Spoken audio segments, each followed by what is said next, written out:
Bismillahirrahmanirrahim. Assalamualaikum warahmatullahi wabarakatuh. Alhamdulillah wa syukurillah wa la hawla wa la quwata illa billah. Wa kuntum tuhibbuna Allah fa yuhibbukumullah wa yaghfir lakum dzunubakum wallahu ghafurur rahim. Bapak Ibu, adik-adik yang dirahmati Allah, tiada kata yang pantas kita aturkan saat ini kecuali rasa syukur kehadirat Allah Subhanahu wa taala yang telah memberi kita begitu banyak kenikmatan, terutama nikmat iman, Islam, nikmat waktu, niat, semangat, hingga nikmat sehat, sehingga kita bisa jamaah sholat isya dilanjutkan tarawih nanti insyaallah dalam keadaan sehat walafiat semuanya. Amin. Bapak Ibu yang dirahmati Allah, seandainya surat Al-Baqarah ayat 183 yang mewajibkan kita yang beriman ini untuk berpuasa itu tidak turun. Jadi seandainya ayat itu tidak ada, seandainya ayat itu tidak turun, sesungguhnya kita ini butuh untuk berpuasa. Seandainya tidak ada ayat itu pun, sesungguhnya tubuh kita ini wajib untuk berpuasa. Jadi butuh untuk berpuasa. Maka sebegitu detailnya Islam mengatur kondisi fisik kita, kondisi tubuh kita dengan segala aturan-aturannya itu tidak lain dan tidak bukan adalah demi kebermanfaatan, demi keoptimalan tubuh kita ini. Maka teramat wajar kalau terus kemudian agama-agama di luar Islam itu mempelajari puasa secara detail mereka. Bahkan mereka kemudian berpuasa untuk itu. Bahkan mereka orang-orang ghairul muslim yang kemudian melakukan penelitian tentang puasa, yang kemudian didapatkan hasil bahwa puasa itu menyehatkan, nggak sedikit yang kemudian menjadi mu'alaf, yang kemudian masuk Islam. Bapak Ibu yang dirahmati Allah, tubuh kita itu memang butuh untuk meregenerasi sel. Mengingatkan bahwa tubuh kita ini bagian terkecilnya adalah sel. Sel itu kalau sejenis ngumpul menjadi jaringan. Jaringan, berbagai macam jaringan mengumpul jadilah organ kita. Organ-organ itu bersatu menjadi satu, menjadi sistem organ. Sistem organ ketemu jadilah tubuh kita. Ibaratnya gini, sel lambung. Sel lambung itu kalau ngumpul sejenis membentuk jaringan mukosa lambung. Mukosa lambung itu bagian dalam lambung, itu ada lapisan beningnya. Itu yang kalau orang-orang dengan gangguan sakit mah yang luka lambungnya itu ya lapisan mukosanya itu. Lapisan mukosa itu kalau orang itu berpuasanya secara benar, niatnya benar, sahurnya benar, bukanya benar, dalam 4 sampai 5 hari akan Allah sembuhkan melalui mekanisme reepitelisasi. Mukosanya, lapisan beningnya yang luka itu akan disembuhkan oleh dirinya sendiri melalui mekanisme reepitelisasi. Sel-sel yang sejenis membentuk otot, jaringan otot. Sel-sel sejenis membentuk jaringan pembuluh darah. Maka berbagai macam jaringan itu jadilah lambung kita.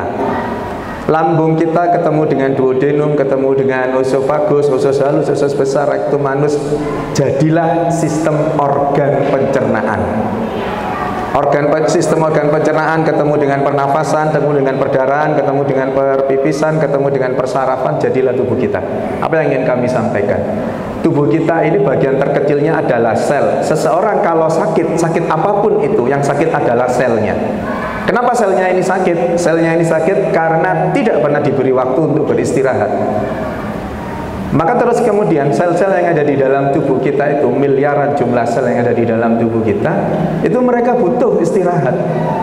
Dari miliaran sel yang ada di dalam tubuh kita itu, kalau dikelompokkan berapa lama masing-masing sel itu butuh regenerasi, itu antara 10 sampai 15 hari.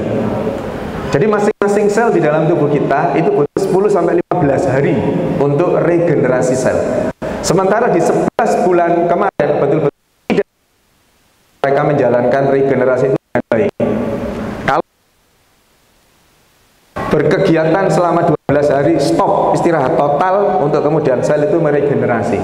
Dan itu tidak pernah bisa kita lakukan. Maka apa yang kemudian terjadi? Sel-sel itu menjadi tidak optimal regenerasinya. Sementara seharusnya 10 sampai 15 hari. Bapak Ibu yang dirahmati Allah, kalau kita mengambil 10 sampai 15 itu, kemudian kita ambil nilai tengahnya, dalam bahasa statistik itu mediannya, nilai tengahnya ketemu 12,5 hari. 12,5 hari. Kalau kemudian kita ambil ratanya, rata-rata dari semua sel itu, kemudian dikalikan waktu dibagi jumlah sel untuk menemukan rata-ratanya itu, ketemu di angka 12. Jadi kalau rata-ratanya 12, nilai tengahnya 12,5. Lalu apa yang kemudian bisa kita ambil dari itu? Jadi sel tubuh kita itu butuh 12 sampai 12,5 hari untuk kemudian regenerasi. Lalu kita paham betul bahwa di surat Al-Baqarah 183 yang mewajibkan orang beriman berpuasa, ya ayyuhalladzina amanu kutiba alaikumusiyam kama kutiba alal ladzina min qablikum la'allakum tattaqun. Di 184-nya ditekankan bahwa puasanya ada kurun waktu tertentu. Di hadis sahih dikatakan bahwa jika melihat hilal sampai kemudian melihat hilal berikutnya, itu artinya 1 bulan. Sekarang dengan waktu sel meregenerasi 12 sampai 12,5 hari itu, kemudian dikaitkan dengan selama 1 tahun kehidupan kita. 1 tahun itu ada 365 hari. Panjenengan yang lagi bawa HP, 365 hari dibagi dengan 12 dan 12,5 hari. Karena itu masa untuk sel meregenerasi dirinya. 365 dibagi 12 nanti ketemu 30, sekian. 365 hari dibagi 2 dibagi 12,5 ketemu 29, sekian. Artinya dalam 1 tahun tubuh kita itu butuh untuk meregenerasi diri antara 29 sampai 30 hari. Lalu 29 hari itu sampai 30 hari itu dalam bahasa kita apa namanya itu? 1 bulan. Lalu apakah Al-Quran, hadis-hadis sahih itu yang gaduk-gadukkan dengan sel ini? Pasti tidak. Bapak Ibu yang dirahmati Allah, Al-Quran dan hadis-hadis sahih itu adalah kebenaran mutlak, kebenaran puncaknya, kebenaran hakiki. Dan itu sudah dikatakan 1400 lebih tahun yang lalu kebenaran itu. Ilmu pengetahuanlah yang kemudian membuktikan apa yang ada di Al-Quran tentang kebenaran-kebenaran itu. Al-Quran mengatakan ada waktu tertentu, kemudian hadis mengatakan itu waktunya adalah 1 bulan, dan memang tubuh kita butuh 1 bulan untuk meregenerasi selnya itu. Pasti penelitian-penelitian tentang sel inilah yang kemudian semakin membuktikan bahwa secara saintis, secara keilmu pengetahuan, apa yang di Al-Quran adalah merupakan kebenaran mutlak. Dan itu semakin menjadi penguat bahwa memang betul puasa kita harus 1 bulan, 29 sampai 30 hari. Lalu bagaimana dengan para ibu-ibu yang kemudian selama rentang waktu 1 bulan itu tidak bisa menjalankan sepenuhnya? Maka penelitian lain mengatakan bahwa tidak harus 29 sampai 30 hari, cukup 21 hari pun itu sudah merupakan sebuah istirahat yang sangat layak untuk sel-sel kita. Jadi ibu-ibu tidak usah khawatir. Nah itu penelitiannya 29 sampai 30. Nah saya nggak bisa penuh itu, 21 hari pun sudah cukup.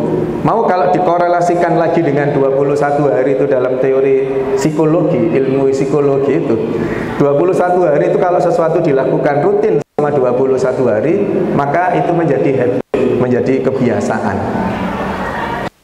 Puasa yang dilakukan tadi itu minimal 21 hari, itu akan terbawa terus pola sel yang ada pada saat kita betul-betul berpuasa selama 1 bulan penuh itu akan dibawa ke 11 bulan berikutnya. Bapak Ibu yang dirahmati Allah, itu terjadi pada sel kita saat regenerasi. Lalu apa yang terjadi pada saat detail masing-masing sel itu? Itu masalah waktu. Al-Quran mengatakan seperti itu, hadis mengatakan seperti itu. Lalu bagaimana dengan yang terjadi pada sel itu? Panjenengan nanti bisa browsing penelitian yang dilakukan oleh Profesor Yoshinori. Profesor Yoshinori di Jepang melakukan penelitian orang yang berpuasa selama 11 jam, dan dilihat masing-masing selnya itu.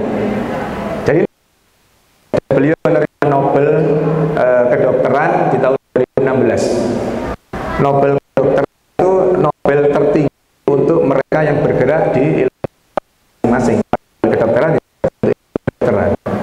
itu menemukan fakta bahwa seseorang yang berpuasa itu selnya mengalami apa yang disebut dengan autofagi.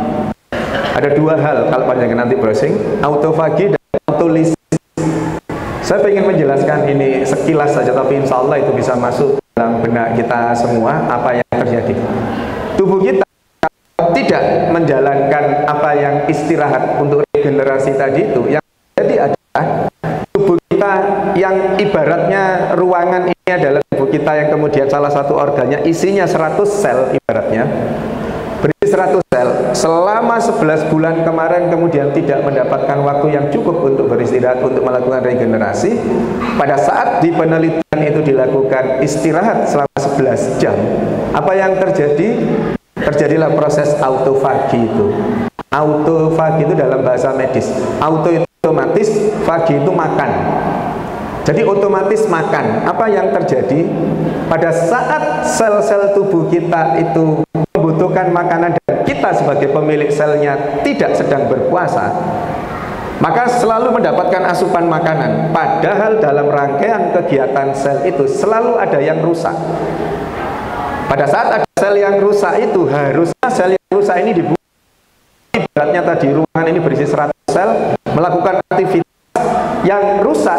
Penelitiannya membuktikan 20-30% itu rusak. Pada saat rusak harus dibuang, tetapi tidak bisa. Kenapa? Kita tetap mendapatkan asupan makanan terus. Maka sel ini tetap makan dan dia tidak mati karena mendapatkan asupan makanan terus. Jadi dia rusak, tidak berfungsi dengan optimal, tapi juga tidak mati. Sementara yang 80% yang masih baik, yang masih optimal kerjanya, akhirnya terbebani dengan 20 sel yang rusak ini.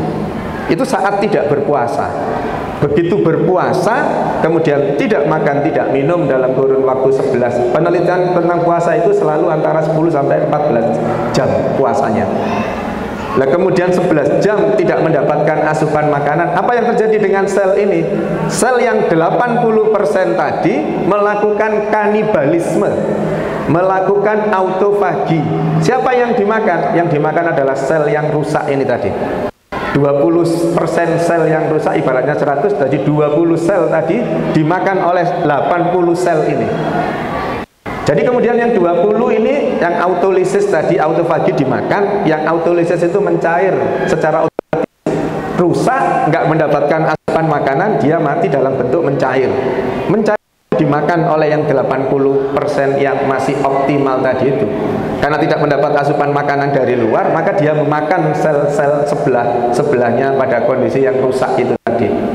Hasilnya apa? 80 selnya hidup, 20 selnya dimakan oleh yang 80. Sementara ruangan ini yang kami contohkan tadi isinya 100. 20-nya dimakan oleh yang 80, kapasitasnya 100. Apa yang terjadi? Tumbuhlah sel-sel baru yang 20 itu tadi.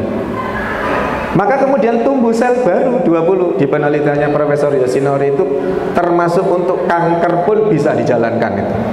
Kanker itu sama seperti itu prosesnya. Dia mendapatkan asupan makanan terus dari luar, maka dia terus kemudian bergerak luar biasa hebat. Begitu tidak mendapat asupan makanan, kankernya yang dimakan oleh yang sel-sel yang normal. Pada saat ada makanan dari luar, dia jadi parasit. Sel normalnya diserang terus. Begitu puasa, tidak mendapatkan asupan makanan, sama-sama tidak mendapat asupan makanan, giliran sel kankernya yang dimakan.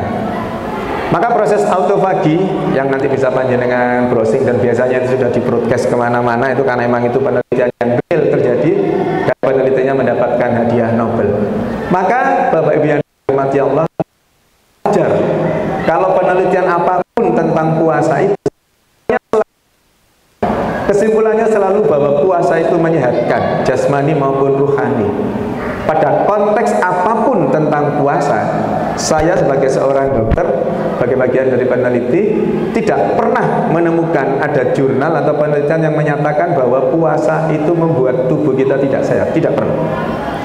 Ratusan jurnal yang ada semua menyebut bahwa puasa itu bermanfaat, puasa itu menyehatkan. Di breakdown puasa terkait dengan kesehatan otak, puasa dengan kesehatan mata, puasa dengan kesehatan jantung, ujung rambut sampai ujung kaki pun semua menyatakan puasa itu menyehatkan. Layak bagi kita kalau terus kemudian puasa-puasa yang kita jalankan ini selama niatnya lillahi ta'ala untuk mendapatkan ridha Allah semata, sahurnya benar, berbukanya benar, insya Allah ada perubahan yang sangat signifikan